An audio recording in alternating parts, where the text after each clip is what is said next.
Баршаңызға сәлем, сіздермен бірге тез оңай дәмді арнасы. Бүгін біз кепкен алмалардан компот дайындаймыз.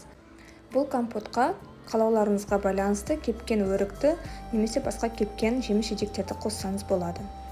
Алдымен дайындап қойған міне кепкен алмаларды ыдысқа салып аламыз да, оны жақсылап жуып аламыз.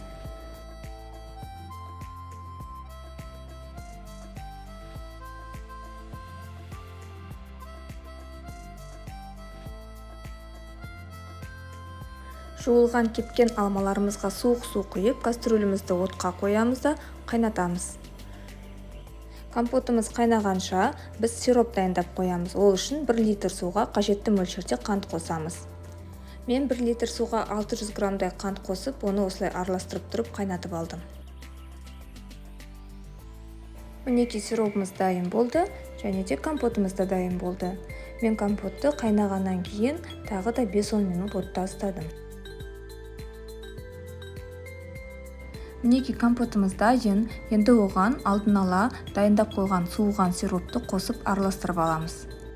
Артық қалған сиропты банкіге құйып, тоңазытқышта сақтап, келесі компот жасағанда пайдалануға болады. Мінекей компот дайын, астарыңыз дәмді болсын. Арнама жазылып, лайк басуды ұмытпаңыз.